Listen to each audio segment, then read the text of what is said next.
C'était après la mort de Jésus, le soir du premier jour de la semaine. Les disciples avaient verrouillé les portes du lieu où ils étaient, car ils avaient peur des Juifs. Jésus vint. Il était là au milieu d'eux. Il leur dit, « La paix soit avec vous. » Après cette parole, il leur montra ses mains et son côté. Les disciples furent remplis de joie en voyant le Seigneur. Jésus leur dit de nouveau, « La paix soit avec vous. De même que le Père m'a envoyé, moi aussi je vous envoie. » Ayant ainsi parlé, il répandit sur eux son souffle et il leur dit, « Recevez l'Esprit Saint. Tout homme à qui vous remettrez ses péchés, ils lui seront remis. Tout homme à qui vous maintiendrez ses péchés, ils lui seront maintenus. » Or, l'un des 12, Thomas, dont le nom signifie jumeau, n'était pas avec eux quand Jésus était venu. Les autres disciples lui disaient, « Nous avons vu le Seigneur, mais il leur déclara, « Si je ne vois pas dans ses mains la marque des clous, si je ne mets pas mon doigt à l'endroit des clous, si je ne mets pas la main dans son côté, non, je ne croirai pas. » 8 jours plus tard, les disciples se trouvaient de nouveau dans la maison, et Thomas était avec eux. Jésus vient alors que les portes étaient verrouillées, et il était là au milieu d'eux. Il dit, « La paix soit avec vous. » Puis il dit à Thomas, « Avance ton doigt ici et vois mes mains. Avance ta main et mets-la dans mon côté. Cesse d'être incrédule, sois croyant. » Thomas lui dit alors, « Mon Seigneur et mon Dieu. » Jésus lui dit, « Parce que tu m'as vu, tu crois. Heureux ceux qui croient sans avoir vu. » Il y a encore beaucoup d'autres signes que Jésus en fait en présence des disciples et qui ne sont pas mis par écrit dans ce livre. Mais ceux-là y ont été mis afin que vous croyiez que Jésus est le Messie, le Fils de Dieu, et afin que par votre foi, vous ayez la vie en son nom. Acclamons cette parole de Dieu. À toi, Seigneur Jésus. La multitude de ceux qui étaient devenus croyants avait un seul cœur et une seule âme. Ils ont été vraiment bouleversés. Ils ont fait un seul corps et une seule âme. C'est-tu merveilleux si on arrivait à Victo et on disait « Ah, la ville de Victo, un seul corps, une seule âme. » Je pense qu'il doit rester quelques divisions. Et là, il y a un signe extraordinaire qui arrive suite à ça. Et personne ne disait que ces biens lui appartenaient en propre, mais ils avaient mis tout en commun. Savez-vous comment on appelle ça? La dépossession. Faire que ce qui est à toi n'est plus à toi, mais est à tous. Alors, on sent que l'événement de la résurrection, accueilli puis reconnu dans la première communauté, là, a vraiment changé la réalité. Hein. Et les premiers, on va dire, religieux, qui ont tout mis en commun, puis qui sont devenus très communautaires, ben c'est nos ancêtres dans la foi, parce qu'on est origine de ce grand mouvement. Et aucun n'était dans l'indigence, car tous ceux qui étaient propriétaires de domaines ou de maisons les vendaient, mettaient l'argent aux pieds des apôtres, et on distribuait en fonction des besoins de chacun. Alors, je vous invite à méditer ça. On est appelé à se rendre là. Mais pour se rendre là, il faut faire la rencontre du ressuscité. Et pour se rendre là, il faut que Jésus soit plus une idée, mais soit un ami, un bien précieux. Toujours étonné, vous savez, quand je vois mon ami Gino, qui n'est pas un saint, mais qui vit très pauvrement. Et que tout ce qu'il a, il met au service de tous. Sa voix, ses chansons, son temps, répand la bonne nouvelle. On voit qu'il a fait la rencontre de quelqu'un. Dans la deuxième lecture, on nous parle comment on reconnaît qu'on est enfant de Dieu. Moi, quand je vois des jeunes à l'église, je me dis toujours, j'ai à les supporter pour qu'ils découvrent qui ils sont. J'ai à supporter les parents pour qu'ils soient capables d'être les témoins de ce qui est le plus précieux dans une vie pour un croyant, reconnaître Jésus. Puis ici, on nous dit une belle expression, c'est lui, Jésus-Christ, qui est venu par l'eau et par le sang. Ça vous dit quoi par l'eau et par le sang? Ça vous fait-tu penser à quelque chose? À la création, au baptême. Puis dernièrement, on a eu une célébration, la dernière scène, puis il y a un bout dans la Passion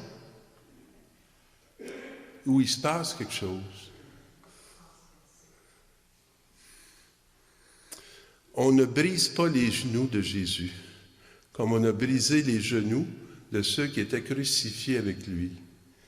Mais il y a quelqu'un qui prend une lance, il ouvre son côté, puis il y sort de l'eau et du sang.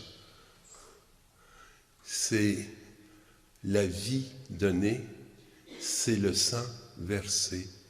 Oui, c'est le baptême, mais c'est aussi le mystère de la croix et de l'Eucharistie. C'est comme tout en un. Pourquoi ça lui sort du côté? C'est quoi un côté? Y a-t-il des côtés ici? Ma mère était un côté. Ta mère était une côté? C'est quoi un côté? C'est pas loin de ça. Le côté qu'on a pris, c'est celui-là. C'est là où se trouvent les côtes. C'est le côté. Puis ce fameux côté, il pourrait nous faire remonter où? Dans la Genèse.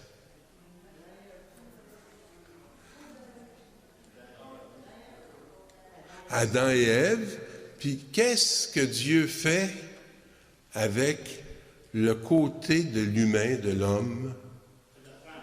Il bâtit une femme. Pourquoi la côte? Qu'est-ce que ça a de si précieux, la côte?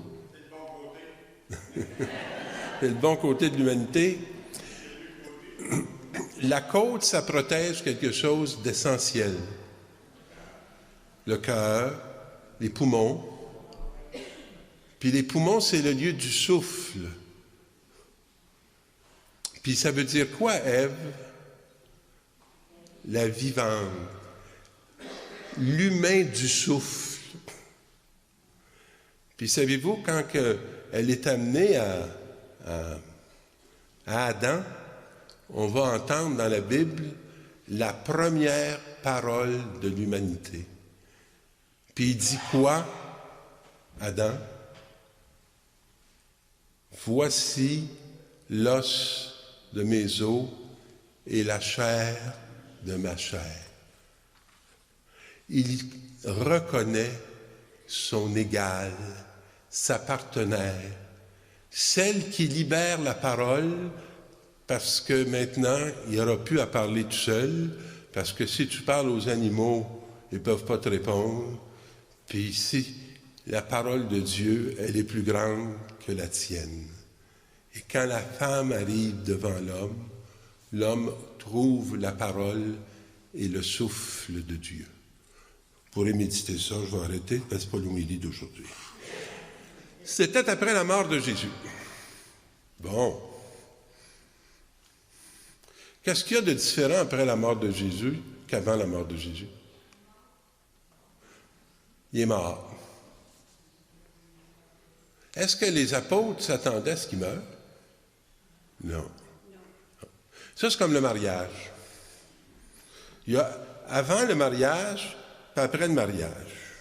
Alors, avant le mariage, tu demandes à un jeune couple, parle-nous du mariage. Oh, il y en a des idées sur le mariage. Ils se sont imaginés ça. Hein?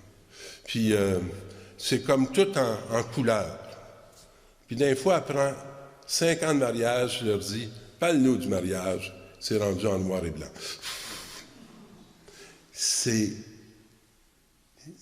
ne peux plus être dans l'illusion. Après la mort de Jésus, toutes les idées qui se faisaient sur le Messie, puis sur l'action de Dieu, étaient tombées. Et ils étaient dans la réalité. Et la réalité va devenir pour eux quelque chose de technicolore. Non pas quelque chose de triste, mais ça va leur prendre un bout de temps, mais ils vont s'ancrer dans le réel. Alors Jésus arrive, puis il leur dit, la paix soit avec vous. Puis là, il leur montra ses mains et son côté. Ça revient. C'est la nouvelle création. Si vous comparez cette parole-là au livre de la Genèse, puis de la création de l'humanité, vous allez découvrir que dans ce texte-là, c'est la nouvelle création. Et Jésus se fait reconnaître par sa vulnérabilité, par ses blessures. Qu'est-ce qu'on fait, nous, avec nos blessures? On les cache. Un des premiers gestes, moi, que mon fils m'a fait, quand j'étais à côté de sa couchette à l'hôpital, il a monté sa main la plus handicapée, puis me l'a présentée. Il m'a fait embrasser chacun de ses doigts, puis il m'a fait embrasser le cœur de sa main, qui était atrophiée. Il a regardé sa main, puis il a souri. Il se faisait reconnaître par sa vulnérabilité. Et d'être accueilli dans sa vulnérabilité, ça l'a fait sa joie. Est-ce qu'on est capable de reconnaître nos frères, nos sœurs, nos conjoints, nos enfants dans leur vulnérabilité et dans leurs blessures? Après ça, il dit, la paix soit avec vous. Mais là, vous allez voir, là, il a bien fait de le dire une deuxième fois parce que c'était pas évident. Puis là, il leur dit ceci. De même que le Père m'a envoyé, moi aussi je vous envoie. Savez-vous comment Dieu nous envoie dans le monde? Vulnérables. On aimerait tout ça qu'il nous envoie avec une armée, avec des fonds sans fond, avec de la force, de la puissance. Mais de même que le Père m'a envoyé, moi aussi je vous envoie. Vulnérables, pauvres, petits. Les disciples furent remplis de joie en voyant le Seigneur. Je pense qu'ils avaient décidé de se boucher les oreilles puis de ne pas tout à fait comprendre ce qu'il venait de leur dire. Et il leur dit de nouveau ceci. Ayant ainsi parlé, il répandit sur eux son souffle et il leur dit, « Recevez l'Esprit Saint. Tout homme à qui vous maintiendrez ses péchés, ils lui seront maintenus. Tout homme à qui vous remettrez ses péchés, ils lui seront remis. » Voilà la mission de l'Église. On est là pour être envoyé, pour détacher de la mort et pour lier à la vie. Est-ce que tout le monde que vous connaissez sont vivants? Moi, je rencontre souvent des morts sur 2 pattes, qui ont des poumons, mais qui n'ont pas de souffle, dont le visage est triste. Ils ont besoin d'être déliés. Puis on est envoyé vulnérable. on n'est pas puissant. Un beau moment dans la vie de mon père et de moi, qui avait commencé par un moment mortel. Moi, j'étais le premier fils chez nous. Puis, à un moment donné, mon père m'avait mis beaucoup en colère. Et comme j'ai un peu de tempérament et de caractère, j'ai été des mois sans y parler et sans le regarder. Puis là, quand j'arrivais à la maison, on ne peut pas dire que ça liait beaucoup avec la vie, puis que ça déliait beaucoup avec la mort, parce que quand j'entrais, c'était lourd. Puis, ça a bien duré 3-4 mois, cette histoire-là. Puis un soir, j'attendais l'autobus pour m'en aller travailler. Puis là, je vois mon père qui s'en vient. Fait que je regarde de l'autre bord. Puis mon père, il s'en vient. Puis là, je me suis dit, il va me voir, il va changer de rue. Non, il arrive devant moi. Il me dit, Pierre, est-ce que tu aimerais que j'emmène ton sac d'école à la maison? Il s'est montré vulnérable. Et j'ai dit, comme cet homme est plus brillant que moi, avec l'orgueil qui est en moi, j'aurais jamais fait les premiers pas. Et mon père m'a appris une façon d'être humain et en autorité. Dans la parole d'aujourd'hui. C'est là. Alors, l'un des 12, dont le nom voulait dire jumeau, Thomas, dit, si je ne... Parce que les autres ont dit, nous avons vu le Seigneur. Ben moi, c'est ça quand j'ai vu mon père, là. J'ai vu le Seigneur. Je ne l'avais pas vu depuis ce temps-là, parce que ça faisait des années que je pensais que c'était un démon. Alors, nous avons vu le Seigneur. Mais il leur déclara, si je ne vois pas dans ses mains la marque des clous, si je ne mets pas mon doigt à l'endroit des clous, si je ne mets pas la main dans son côté, non, je ne croirai pas. 8 jours plus tard, ils sont encore rassemblés, les portes sont toujours fermées, puis ils ont toujours peur des Juifs. La conversion a été progressive. Puis là, tout à coup, Jésus se tient au milieu d'eux. On peut être fermé, on peut avoir peur, puis ça n'empêche pas Jésus de se tenir au milieu de nous. Alors, il arrive, puis il dit, la paix soit avec vous.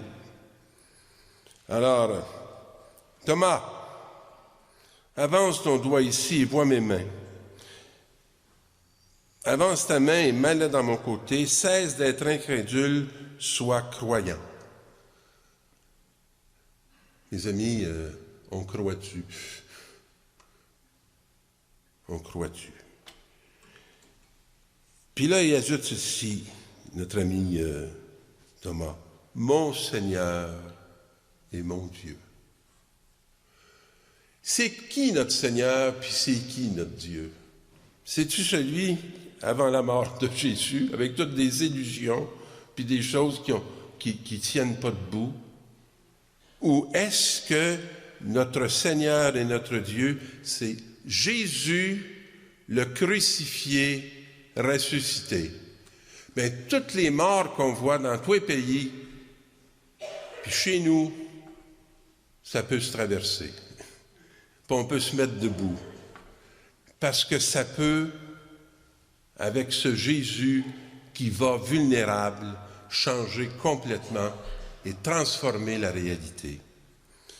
Alors, parce que tu m'as vu, tu crois. Heureux ceux qui croient sans avoir vu.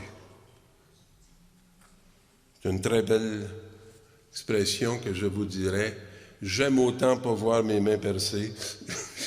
J'aime autant pas voir mon côté transpercé. J'aime autant croire le témoignage des frères et des sœurs pour être capable de le reconnaître. Parce que depuis Thomas, il n'y a aucun des chrétiens qui ont fait l'expérience de la présence corporelle de Jésus sur terre. Nous sommes des croyants de par un témoignage qu'on reçoit depuis 2000 ans. Et si on est capable de le reconnaître, heureux sommes-nous, espérants sommes-nous, croyants sommes-nous. Alors, mes amis, on va demander au Seigneur qu'on soit vraiment de ceux qui se mettent debout, puis qui vont faire la mission de détacher de la mort, puis d'attacher après la vie,